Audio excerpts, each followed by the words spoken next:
Welcome, UCL fans, to our mid-season report for the United Championship League off-season Little Cup tournament. We have now been doing this off-season tournament for 3 weeks. We have 3 more weeks to go in the regular part of it before we move on to the semifinals and finals. So we're going to go ahead and take a look today at the Kanto Team Division. So if you do not know, I'll go ahead and throw up the brackets real quick.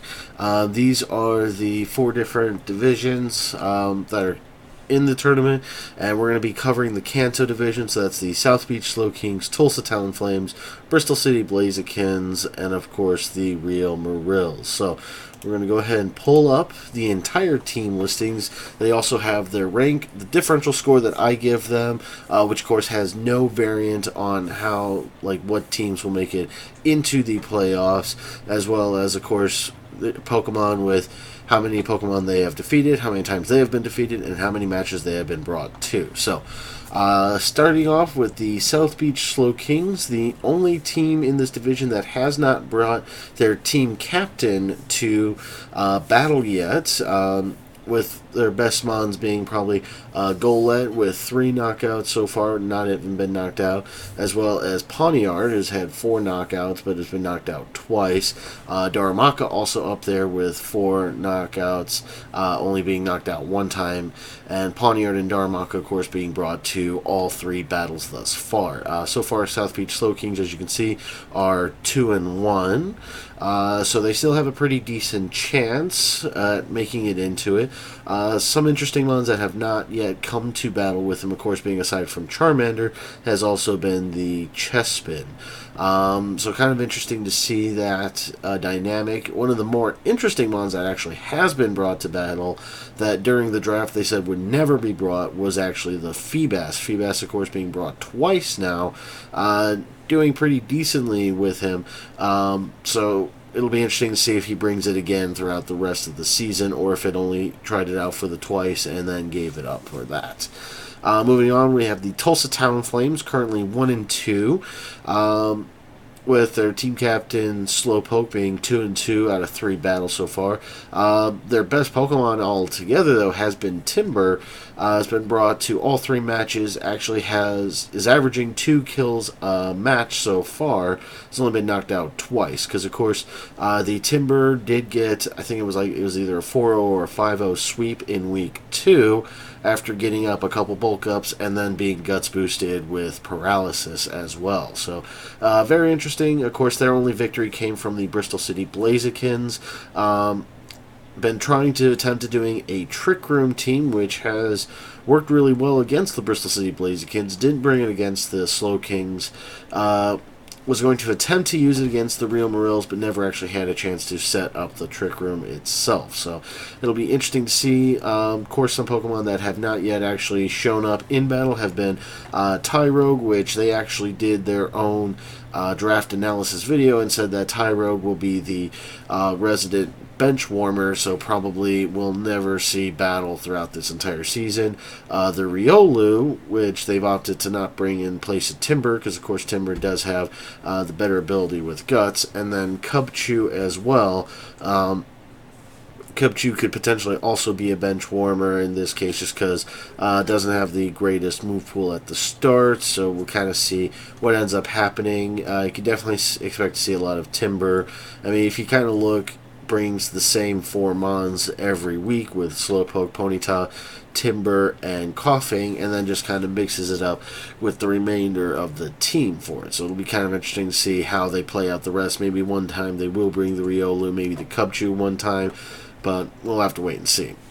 Up next, we have the Bristol City Blazekins, 0-3 right now, so very unlikely to make playoffs. However, there is a chance they have to basically win the next 3 matches, have the Rio Marills lose the next 3 matches, and then you also have, the only way that this would happen is if all 4 teams actually get the same record of 3-3 right now. It's really the only way to do it. It'll be very difficult, but still possible. You basically have to have the South Beach Slow Kings win against the Rio Marills and then lose against the Tulsa Talon Flames, Bristol City Blazekins. Tulsa Talon Flames defeating South Beach Slow Kings, Rio Marills, and losing to Bristol City. Of course, Real Madrid has to lose to all three teams, and Bristol City has to beat all other three teams. If the off chance of that happening are very slim. If it does, I'd imagine that they're going to do a free-for-all instead of just a regular, one-on-one with the team captains. Because, of course, when it comes to any ties going into playoffs, the team captains will each have their own battle. So, looking at the team of Bristol City, of course, we can see some common Pokemon being brought all the time with Torchic, Gothita, and Bunnelby. Kind of switched out some of the other ones here and there. Krogon, Snivy, and Corphish being brought and Ekans being brought the second most, and Horsey was brought the one time for it. So kind of mixes it up from time to time. Only Pokemon that have not yet been seen have been Rufflet, Oddish, and Voltorb. Kind of interesting not seeing Voltorb because, a lot of different water types from some of these other ones could definitely do some pretty decent work. Not a whole lot of ground typing, except for the South Beach Slow Kings, really. They have two major ground types with Golett and Rhyhorn that I'm looking at. Not a lot of ground typing anywhere else, so you would think Voltorb would have been brought more often because it's very fast and could do some pretty decent stuff, get some Volt switching off, different things like that. So, like I said, it's not impossible to have playoff contentions for them, but it is very unlikely because it takes a lot of different key elements into it. The South Beach Slow Kings have a little bit better chance of making it than the Bristol City Blazekins, but miracles could happen for it. Finally, we have the Real Marills joining the UCL for this off-season and future seasons to come. Currently 3-0, undefeated in this Little Cup tournament right now. Bringing with them the team captain Froakie and Shelmet as well as the Whalmer in every battle. Has kind of been mixing it up with everyone else and has had brilliant strategies every single time he has been brought with it.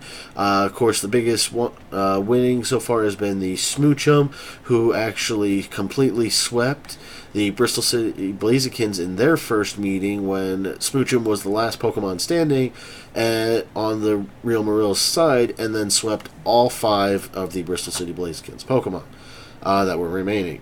Drifloon, very similar, almost did the same thing with the Tulsa Talonflames, where there were still 3 other Pokemon left on the Real Marills, but Drifloon managed to take out 4 of the I think it was like 4 out of the 6 remaining of them, and just brought it all the way down and made it a very close, narrow match for it. So, could definitely expect to see them making some big appearances.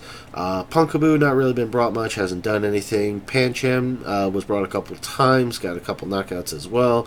But definitely big stars of this team have been Drifloon and the Smoochum so far. So I would definitely expect to see them being brought as well. Really uses the same mons. Unused mons so far have been the Snover, the Azurill, and the Deerling. Kind of interesting to see, but I mean, it's he still uses a pretty decent wide variety. Just hasn't yet utilized all of them yet. So, as far as who's probably going to make it out of this bracket and into the semifinals, I would imagine the Real Marills, just being how experienced they are at Wi-Fi battling, the other 3 teams not having a whole lot of experience on there, and just that he's been able to defeat each of them once over. I could definitely see him sweeping the entire division, going 6-0 with it. So, but that's going to go ahead and wrap up this mid-season lookup. We'll be back in a little bit to do a Johto midseason recap and take a look at the teams that are competing in there. And of course, the winner of the Johto division will face the winner of the Kanto division. So thank you all very much for watching. Take care and good night.